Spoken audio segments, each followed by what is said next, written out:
ইসলাম ও গণতন্ত্রের মধ্যে অসংখ্য সাদৃশ্যপূর্ণ ধারা রয়েছে, যেগুলি সরাসরি ইসলাম থেকে গণতন্ত্রে অনুপ্রবেশ করেছে। গণতন্ত্র এমন একটি প্রক্রিয়া বা মাধ্যম, যার মাধ্যমে যে কোনো আদর্শকে বাস্তবায়ন করা যায় রাষ্ট্রীয় পর্যায়ে এবং জনগণের মাঝে সেই আদর্শকে ছড়িয়ে দেওয়া যায়। তো ইসলাম এবং গণতন্ত্রের মধ্যে সাদৃশ্যপূর্ণ অসংখ্য ধারা নিয়ে আমরা কথা বলছি। তার মধ্যে আজকে আমরা উত্তম একটি ধারা নিয়ে কথা বলবো, সেটি হচ্ছে মত প্রকাশ ও প্রেসের স্বাধীনতা। স্বাধীনভাবে মতামত প্রকাশ, ফ্রি প্রেস এবং পরমতের প্রতি সম্মান প্রদর্শন গণতন্ত্রের একটি বিশেষ বৈশিষ্ট্য। সুষ্ঠু নাগরিক অধিকার প্রয়োগ এবং জনকল্যাণধর্মী শাসন ব্যবস্থা প্রতিষ্ঠার ক্ষেত্রে এর ভূমিকা খুবই প্রণিধানযোগ্য। এর অভাবে গণতন্ত্র অনেকখানি অকার্যকর ও প্রাণহীন হয়ে পড়ে। ফ্রান্সের বিখ্যাত লেখক ভল্টেয়ার বলেছিলেন, I approve of what you say, but I will defend to the death your rights to say it. তুমি যা বলছো আমি তার সাথে একমত নই, কিন্তু তোমার এ বলার অধিকারকে আমি আমৃত্যু রক্ষা করব, সম্মান করব।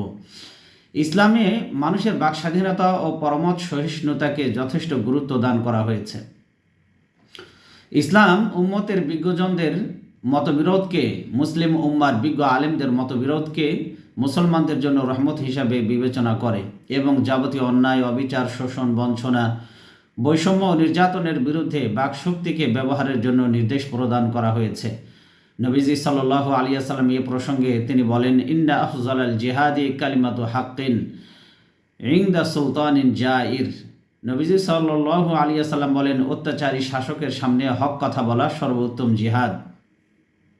অন্য একটি হাদিসে বর্ণিত হয়েছে, নবীজি সাল্লাল্লাহু আলাইহি ওয়াসাল্লাম বলেন, আস-সাকিতু আনিল হাক্কি শাইতানুন আখরাস। যে সত্য বলা থেকে চুপ থাকে সে বোবা শয়তান। ইফকের ঘটনা, অর্থাৎ রাসূলুল্লাহ সাল্লাল্লাহু আলাইহি ওয়াসাল্লামের সহধর্মিণী আমাদের মা উম্মুল মুমিনিন আয়েশা রাদিয়াল্লাহু তাআলা আনহার ব্যাপারে চারিত্রিক অপবাদ যখন দেওয়া হয়েছিল মুনাফিকদের পক্ষ থেকে, আয়েশা রাদিয়াল্লাহু তাআলা আনহা এর পবিত্রতা সম্পর্কে রাসূল সাল্লাল্লাহু আলাইহি ওয়াসাল্লাম পুরো নিশ্চিত থাকা সত্ত্বেও, তিনি জানতেন তার স্ত্রী পুত পবিত্রা, তারপরেও কেবল ভিন্ন মতের প্রতি শ্রদ্ধাশীল, সহনশীল থাকার কারণেই রটনাকারী যারা তার বিরুদ্ধে মিথ্যা অপবাদ রটনা করেছিল, তাদের বিরুদ্ধে তিনি কোনো শব্দ, কোনো বাক্য উচ্চারণ করেননি। খলিফা ওমর রাদিয়াল্লাহু তাআলা আনহু এর ব্যাপারে একটি বর্ণনা ঐতিহাসিকভাবে স্বীকৃত রয়েছে।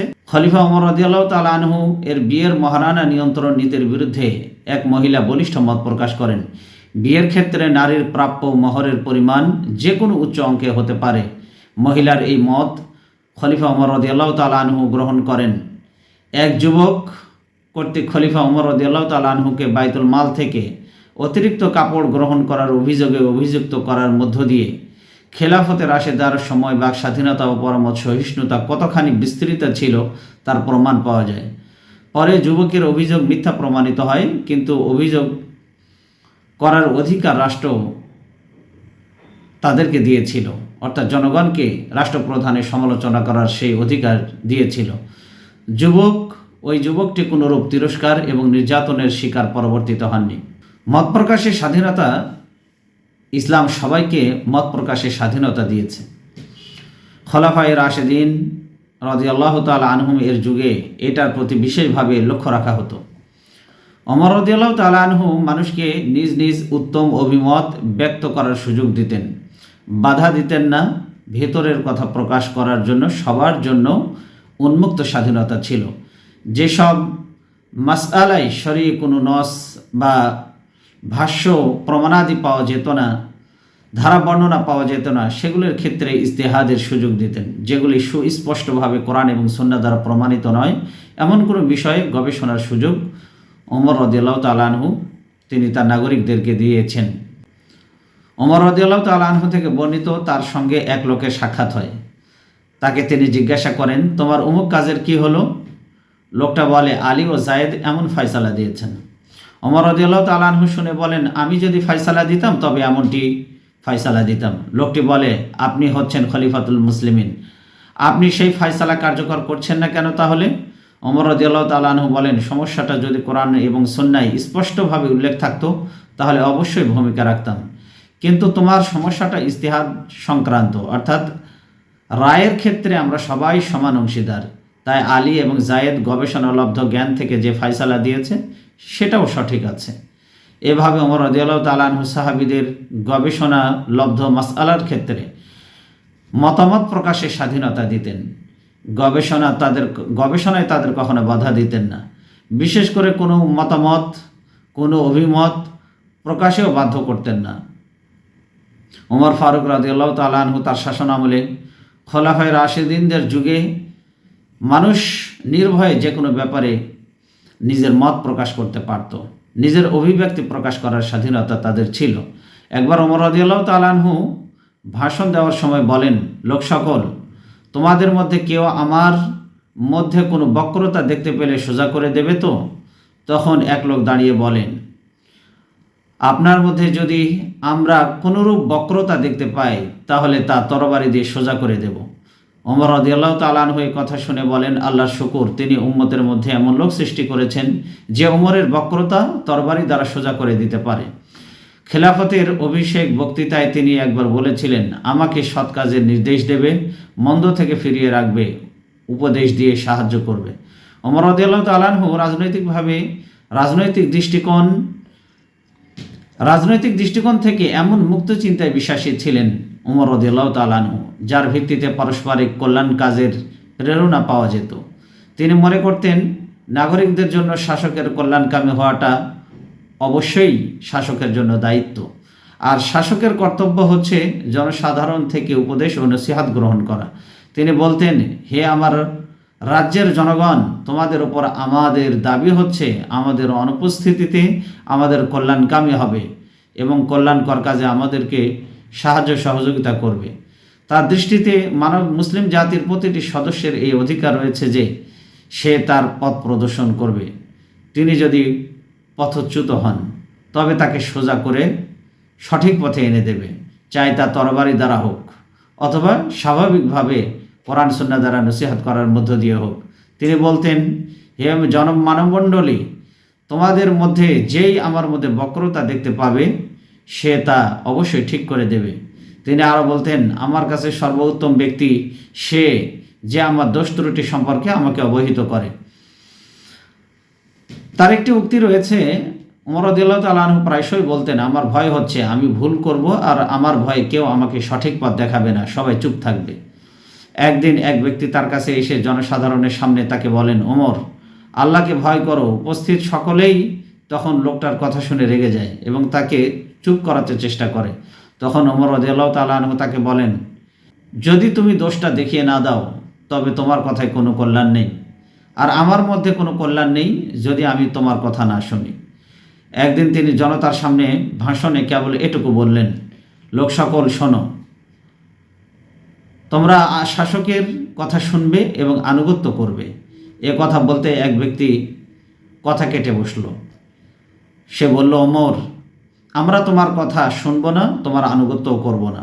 ফলে ওমর রাদিয়াল্লাহু তাআলা আনহু তার কাছে কোমল কণ্ঠে জানতে চাইলেন, হে আল্লাহর বান্দা, কেন তুমি আমার কথা শুনবে না? আমি তো আমির, কেন তুমি আমার আনুগত্য করবে না? কারণ আমি তোমার দায়িত্বশীল। সে জড়তাহীনভাবে দ্বিধাহীন কণ্ঠে সে বলল, কারণ রাষ্ট্রীয় কোষাগার থেকে যে সব কাপড় বিতরণ করা হয়েছে তাতে কেবল জামা বানানো সম্ভব, পায়জামা সহ পূর্ণ পোশাক তৈরি করা সম্ভব হবে না। আপনি হয়তো ততটুকুই কাপড় পেয়েছেন যতটুকু আমরা পেয়েছি, সেক্ষেত্রে আপনি কি করে জামাটির সাথে পাজামা তৈরি করলেন? এ কথা শুনে ওমর রাদিয়াল্লাহু তাআলা আনহু বললেন, সবাই নিজ নিজ স্থানে দাঁড়িয়ে থাকো। পরে তিনি ছেলে আবদুল্লাহকে ডাকেন। আবদুল্লাহ এসে বলেন, তিনি নিজের অংশটি তার পিতাকে দিয়ে দিয়েছেন যাতে পরিপূর্ণ পোশাক বানানো যায়। এ কথা শুনে উপস্থিত সবাই সন্তুষ্ট হয়ে যান। লোকটা তখন বলে, আমিরুল মুমিনিন, এখন থেকে আমরা আপনার কথা শুনব এবং আপনার আনুগত্য করব। ওমর রাদিয়াল্লাহু তাআলা আনহু একবার ভাষণ দিচ্ছিলেন। ভাষণ দানকালে তিনি বলছিলেন যে নারীদের মোহর 40 উকিয়ার বেশি নির্ধারণ করবে না, যদিও সে জিলকিসা অর্থাৎ ইয়াজিদ ইবনে হোসাইনের কন্যা হয়ে থাকে। সে ছিল আরবের ধনী একজন ব্যক্তি। যে তার অধিক নির্ধারণ করবে সেক্ষেত্রে অতিরিক্ত অংশ রাষ্ট্রীয় কোষাগারে হস্তান্তর করা হবে। অর্থাৎ তিনি নারীদের জন্য মহারানা নির্ধারণের ক্ষেত্রে 40 উকিয়ার বেশি নির্ধারণ করতে পারবে না মর্মে তিনি ফরমান জারি করলেন। তবে কেউ যদি 40 উকিয়ার বেশি মহারানা নির্ধারণ করে তাহলে রাষ্ট্রীয় কোষাগারে তা হস্তান্তর করা হবে। এ কথা শুনে এক মহিলা অভিযোগ তুলে বলেন, আপনি সেই অধিকার রাখেন না? ওমর রাদিয়াল্লাহু তাআলা আনহু জিজ্ঞেস করেন, কেন? মহিলা বলে, কারণ আল্লাহ তাআলা বলেছেন, ওয়াইন আরাদতুম ইস্তিবদালা যাওজিন মাকানা যাওজিন ওয়া আতাইতুম ইহদাহুন্না কিনতারান ফালা তা'খুযু মিনহু শাইআ আতা'খুযুনাহু বুহতানান ওয়া ইসমান মুবিনা। আল্লাহ তাআলা বলেন, আর যদি তোমরা এক স্ত্রীর স্থলে অন্য একটি স্ত্রী বদলাতে চাও আর তাদের কাউকে তোমরা প্রদান করেছ প্রচুর সম্পদ, তবে তা থেকে তোমরা কোনো কিছুই ফেরত নিও না। তোমরা কি তা নেবে অপবাদ ও প্রকাশ্য গুনাহের মাধ্যমে? এবার ওমর রাদিয়াল্লাহু তাআলা আনহু বললেন, মহিলা, সঠিক বলেছ তুমি। পুরুষ ভুল বলেছে, অর্থাৎ আমি ভুল বলেছি। আরেকটি বর্ণনায় পাওয়া যায় তিনি বলেছেন, আল্লাহ আমাকে ক্ষমা করুন, সকল মানুষ আমি ওমরের চেয়ে অধিক বুদ্ধিমান। এ কথা বলে তিনি ফিরে যান এবং মিম্বারে উঠে বলেন, হে লোকেরা, আমি মহিলাদের মহর 400 দিরহামের বেশি নির্ধারণ করা থেকে নিষেধ করেছিলাম। তবে নিজ সম্পদ থেকে এখন তোমরা যত ইচ্ছা মেয়েদের ক্ষেত্রে মহারানা নির্ধারণ করতে পারো। ইসলামী শরীয়ত অবশ্যই মুক্ত চিন্তার প্রতি যথাযথ সম্মান প্রদর্শন করে, তবে এর দ্বারা যেন তেন মন্তব্য উদ্দেশ্য নয়, বরং এই স্বাধীনতা এমন শর্তে নির্ণীত যা দ্বারা মানুষ কষ্ট পায় না, সাধারণ জনগণ দুর্দশায় না ভোগে, চাই সেই দুর্দশা বিশেষ ক্ষেত্রে হোক বা সাধারণ ক্ষেত্রে হোক। এ ধরনের উক্তি ও রায় থেকে তিনি মানুষকে বাধা দিয়ে রাখতেন।